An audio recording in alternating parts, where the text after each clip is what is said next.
So apparently, I have lost a number of followers because I was laughing at the picture of Trump pretending to be Pope, in conjunction with a post I made a week or so ago expressing my rage at what the patriarchy of religion has done to suppress the feminine. Now, before I unpack this, first, your daily dose of Daisy. Hello. Now, this is one of those I'm going to hold your hand while I say this kind of things, but that which I trigger in you says more about what already exists in you than about the thing I said. Let me unpack that another way. Me saying something is a completely neutral statement, but it becomes incendiary if it pushes on a truth within you that is unexamined, unacknowledged, and or that causes you pain. I will get into the specifics about religion that is bothering people. You've heard me say that sooner or later I was going to get into this, that we need to talk about false religion. We need to talk about the wounding that has been accrued at the hands of religion. We need to talk about all of that because religion will fall, religion will crumble as part of the system restructuring we have going on now. But first, I'm going to give you an example about triggering in general. And this is something I use when I talk with people about unpacking their triggers, doing shadow work.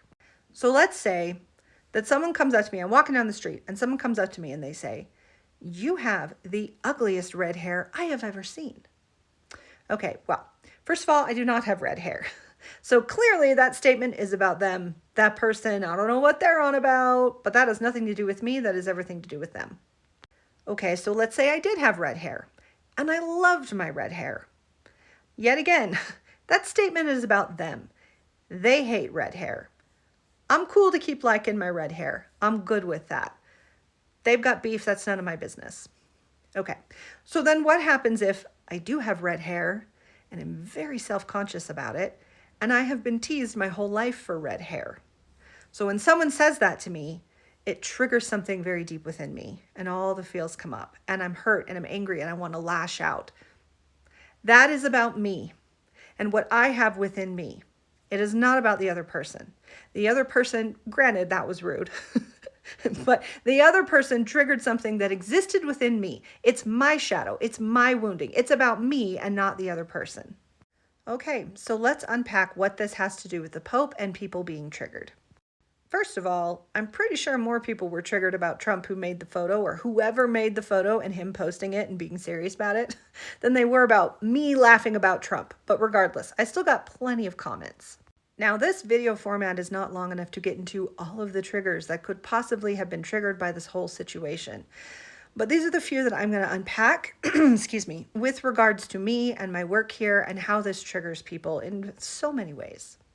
The number one thing that makes people triggered is that when someone they know, someone they follow online, someone in their lives suddenly behaves in a way that they feel is anachronistic and it's a shock. And I thought you were this other person and how dare you? What is actually happening there? I've been who I've been the entire time. What you're seeing from me is growth. I have grown since I've started this, but I haven't done anything that's wildly out of my character, out of my core character. And the people who know me know this. However, if you're only interacting with me online and you see one 8-minute video a day with me, you don't know the full extent of who I am. And so in a relationship like this, it's normal. We project who we think the other person is and who we want them to be. And so suddenly when that person behaves in a way that we feel is out of character, whoa, I didn't know you were that kind of person. We think suddenly that person veered off course and they're wildly inappropriate and they're different. When I've just been exactly who I've been this entire fucking time. I have proven to you that your projection of me is inaccurate. And people who are offended by that, what they're doing is, rather than looking within themselves and saying, oh, did I project an inaccurate view of who that person is? And did I create something not real? Rather than do that, they will just vilify the other person and say, well, you're not who I thought you were. Well, yeah, of course I'm not. And that's fine. I'm not saying everyone has to, you didn't understand me. I'm not chasing for followers. I don't care. But this is so important to unpack because what is MAGA? It is a cult of personality. And we have given them evidence after evidence after evidence after evidence that who they think he is not who he really is. This is a farce. This is a fantasy. This isn't real. They can't hear it and they won't hear it. And so rather than hear it and open up and say, oh my gosh, I have believed a lie, they're going to vilify us who try to show the truth about who that man is. They're unwilling to unpack their own projection or attachment or transfer. There's all these like psychological things that happen in a parasocial relationship like this. And so rather unpack where they have gone wrong, where they have projected this idea and what wounding, beliefs, cultural ideas, etc., all of the little building blocks that contributed to the creation of that attachment. Rather than unpacking all of those, they're just going to attack anyone who proves them wrong or makes them uncomfortable. And the making them uncomfortable is the key here. I make people uncomfortable. I have been since day one, because I am a truth bringer. I am a light bringer. And people who refuse to see truth are very uncomfortable with me. And this isn't because I am always right and I always have the correct opinions. No, it's that in my energy field, I am here to project light into darkness. And if you are in shadow in any way, at some point, my energy is going to make you very uncomfortable, because it is going to push you to see what is in shadow. What am I refusing to acknowledge? And if you are still refusing to acknowledge that, that energy gets bigger and bigger until you lash out.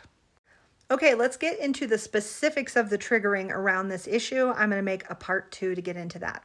This is part 2 in my video of why people are triggered about the Pope and what shadows of inconsistency that brings up in them. So in this video, I'm going to unpack what about the Pope himself, people mocking the office of Pope, and the specifics about religion that are triggering people right now through all of this.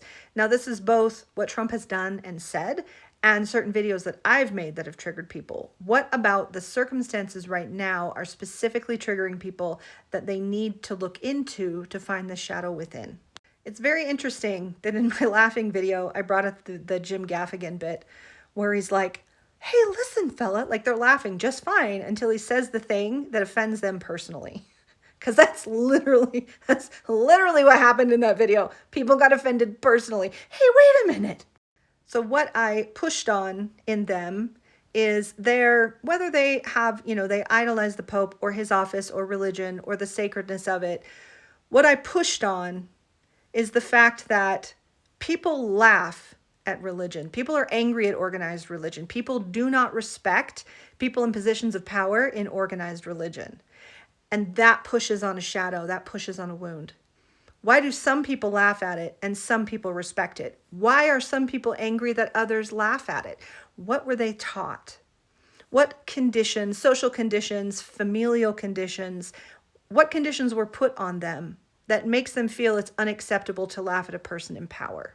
And the more you get into the nuance of that, you'll start to unpack how you were raised, what kind of programming you have, what beliefs were instilled in you.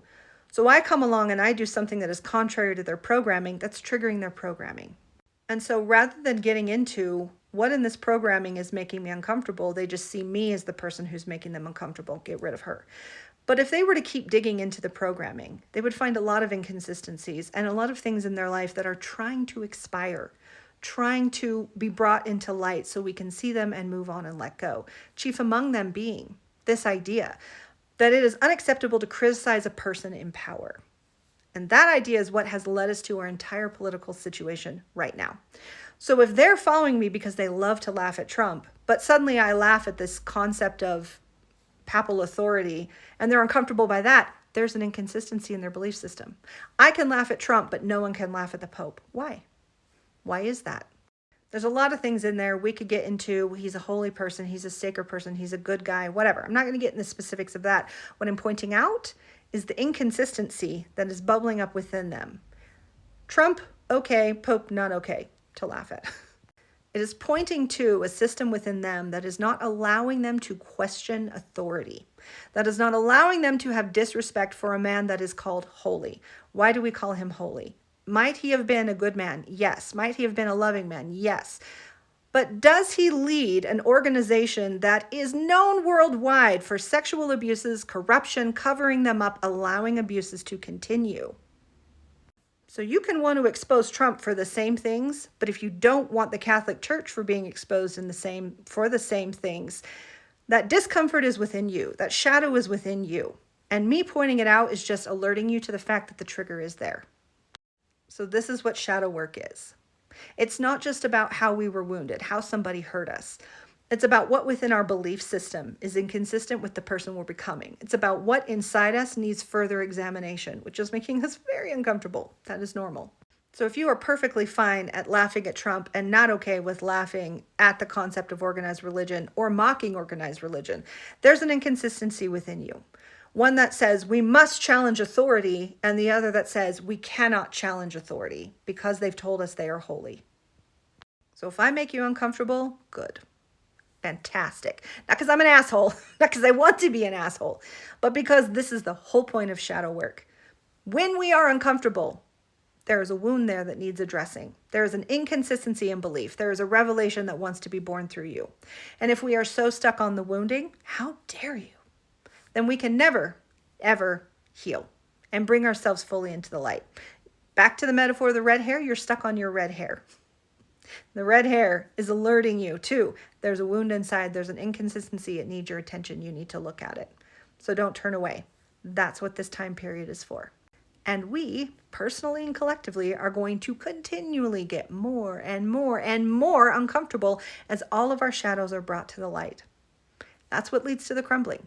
So if you're pissed about this, buckle up, Buttercup, because Ascension is barreling through and it doesn't give a shit about your wounding. We need to reveal it. We need to get into it. We need to have the courage to do it. And if you're ready, you want help, I have a free shadow work guidebook, PDF on my website. I do healing circles. This is what I talk about here. But we have to get brave. We have to get brave. We got to look into the shadow. We have to be willing to see what is inconsistent and clear it. Because otherwise we're going to keep getting more of what we've always got.